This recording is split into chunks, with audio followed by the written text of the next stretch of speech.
Hi everyone, Steve Matthews here. Thanks for joining me for episode number 3 of my walk through Ecclesiastical Megalomania. Here's a picture of the book that we're going through by Dr. John Robbins. I've titled this episode Table of Contents. Now, you might be wondering, I've been going a little bit slow here through Ecclesiastical Megalomania. We spent a couple of videos doing introductory work, talking about the title, talking about the cover photo of Pope John Paul II. And I'm doing that for a reason. I hope to be able to speed up the pace of it a little bit as we go through. But I wanted to take some time here at the beginning to just spend a little bit of time to give you a good, solid overview of the work as a whole. Sometimes, and this is, I've made this mistake myself, but sometimes when we start studying a new subject and probably talking about the economic and political thought of the Roman Catholic Church is probably something that's new to you. Sometimes we tend to dive in and we lose the forest for the trees. We get so focused on individual items that we kind of lose sight of the whole. And I want to give you a good sense of the whole first, and then we can start talking about some of the individual parts of the book. And that's why I'm going slowly here at the beginning. So today I wanted to talk a bit about the table of contents. And the table of contents, the book divides basically into two parts. And again, here's the front of the book, and we've mentioned this before, but the main title is Ecclesiastical Megalomania, but the subtitle is the economic and political thought of the Roman Catholic Church.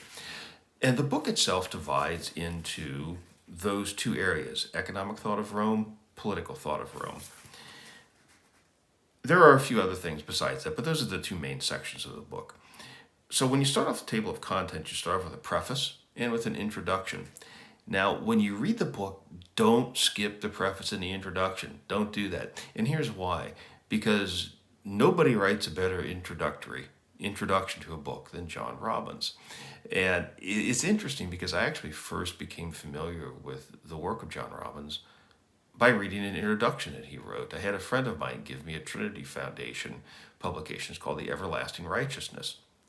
And the book was introduced by John Robbins, and it was the very first thing I ever read by him. And I remember reading through it and thinking, well, this is really good stuff. I've never seen anybody write like this before.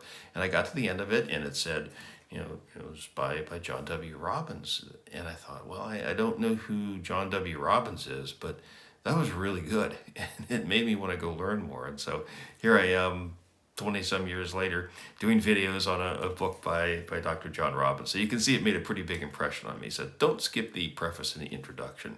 There's always really good stuff in those when John Robbins is the author. Now, getting into the main part of the book, as I mentioned, it falls into two halves, roughly. The first part deals with the economic thought of Rome, and the second part deals with the political thought of Rome. I wanted to maybe talk a little bit about the economic thought of Rome. It's introduced with a quote from a gentleman by the name of Peter T. Bauer. And the quote is this, quote, "Ecclesiastical economics is envy exalted," end quote. Now, Peter T. Bauer, that may be a name that you're not familiar with, but he was a pretty well-known economist, free market economist, did most of his work in the second half of the 20th century. I think he taught at the University of London, I believe. He was born in Hungary, but spent most of his career in Great Britain. And he was an advocate for free markets, limited government. In other words, I don't know that he was necessarily a Christian, but he had a largely Christian view of economics because that's what the Bible teaches. The Bible teaches about free markets. The socialists, the communists, people that like big government and redistribution, they are not going to find comfort in the scriptures. The scriptures everywhere defend private property. And in fact, in one of the chapters, chapter 1 of the book on private property, there's a quote from John Robbins, and I'll read it to you. It's a brief quote and quite good. It's this, quote, "Private property is the central economic institution of civilized societies." I'll read that again.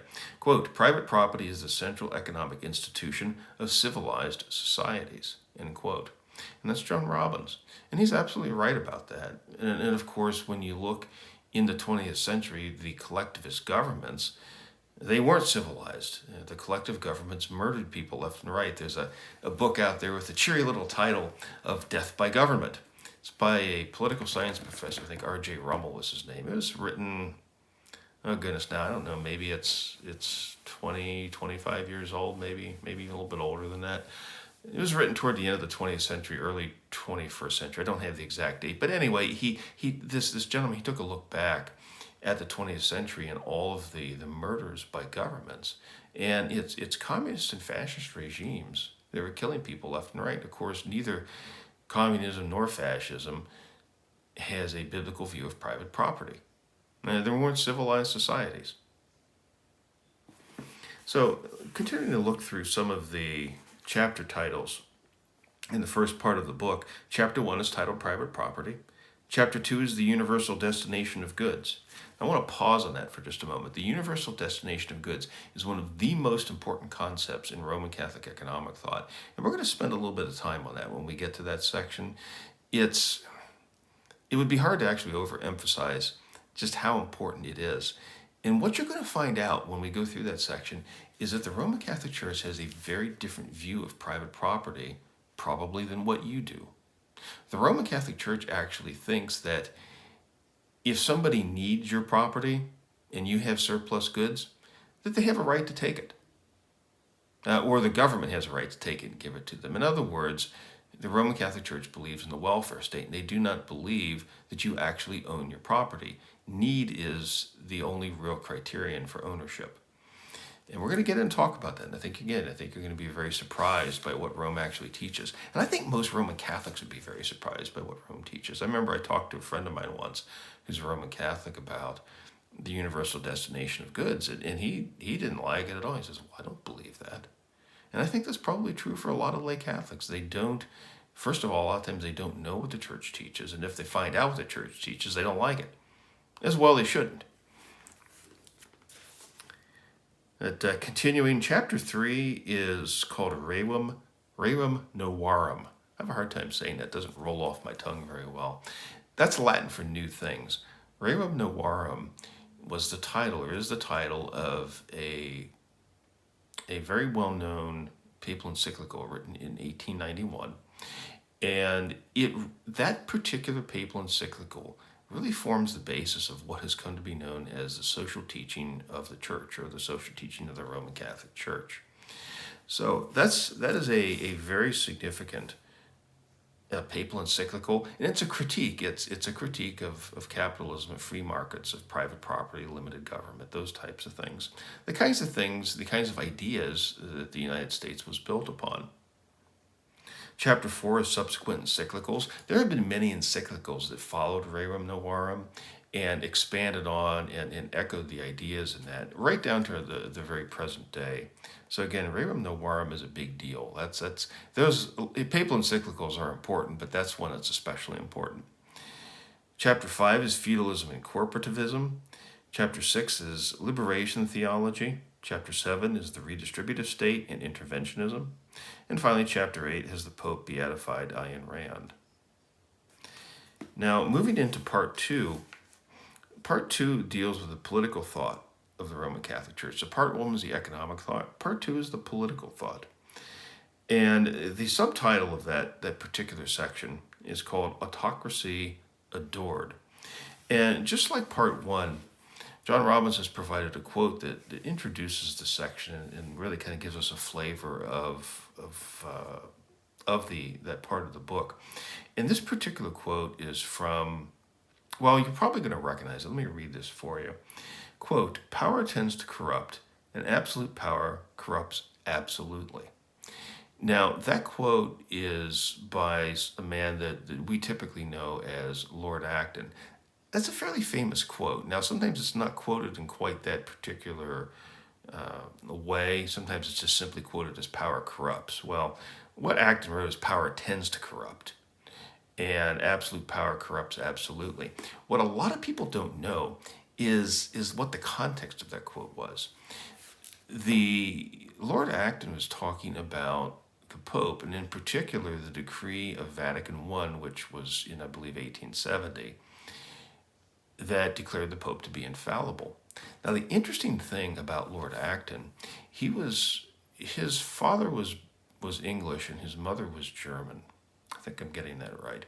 Anyway, but he was lived in Great Britain, but he was a Roman Catholic. His mother was a German Roman Catholic, and he was a member of the Roman Catholic Church his entire life. But he was an ardent critic of the Roman Catholic Church, interestingly enough, and was very critical of the idea of papal infallibility, which in terms of the Roman Catholic Church is actually a fairly recent doctrine. Again, it came about only in 1870. So, 150 years ago, which in the long history of the Roman Catholic Church is really not that long ago at all. So Lord Acton, when he was talking about absolute power corrupts absolutely, he was talking about the infallible decree, or the decree that the Pope was infallible, was also a corrupting decree. So there are several chapters in this particular section. Chapter 9 is called Lord Acton on the Roman Catholic Lord Acton on Roman Catholic political thought. Chapter 10 is Roman Catholic political theory. Chapter 11 is the political thought of Thomas Aquinas. Thomas Aquinas is the official philosopher of the Roman Catholic Church, and so his thought comes up time and time again when we're talking about the economics and politics of the Roman Catholic Church. Chapter 12 is persecution, inquisition, and slavery. Chapter 13 is the 19th century. Chapter 14 is the magisterium. Chapter 15, the solidary, subsidiary, and the common good. Now, those are all Roman Catholic buzzwords, all three of those, solidary, subsidiarity, and the common good. You see those time and time again in pronouncements from the Roman Catholic Church when they're talking about political or even economic issues. Chapter 16 is called fascism and Nazism. A lot of people don't realize this, but the Nazi leadership of Germany in World War II was, I don't know if it was exclusively Roman Catholic, but it was substantially Roman Catholic and quite possibly exclusively. Adolf Hitler, he was a Roman Catholic. He went to Dominican high school. In fact, it was when he was in high school, I believe, is when he first became familiar with the swastika. And a lot of people don't realize that. There's a very close connection between Roman Catholicism and Nazism, as well as just general fascism. Chapter 17 is totalitarianism. Chapter 18 is strategy for subverting a republic. Chapter 19 is world government. Now, I already quoted to you a little bit from world government in the last episode. Chapter 20 is titled 2000, Jubilee punctuated by apologies. Now, that whole concept of Jubilee, debt forgiveness, you read about that in the Old Testament, that's coming back as a concept. With all the financial crises that are going on right now, you hear about debt forgiveness, you hear about Jubilee. Well, that is an Old Testament idea that has been abrogated. And we're going to talk some about that. So I think that's actually going to have some very, certainly relate to things that are going on in our current day. Finally, there's a couple of appendices here. This is the donation of Constantine and the Vatican Decree. The donation of Constantine was a forged document that stated that the Emperor Constantine gave the Western Empire to the Bishop of Rome, and that's what gave the Bishop of Rome the authority to boss everybody around in Western Europe. And in the Vatican Decree of 1870, it's actually a letter by Lord Acton criticizing the Church and kind of drawing out some of the implications for the idea that the Pope is infallible. There's also a bibliography, and the bibliography in this book is excellent. There's all kinds of sources in here. So if you're interested in doing research and learning more about the Roman Catholic Church and kind of checking out some of the sources that John Robbins uses, the index is just a gold mine of information. So that really closes out the main content of the book. We're going to come back and we're going to start talking next time about the preface, but I wanted to just tell you thanks so much for listening. I hope you enjoyed the video, and I look forward to talking with you again next time. Goodbye.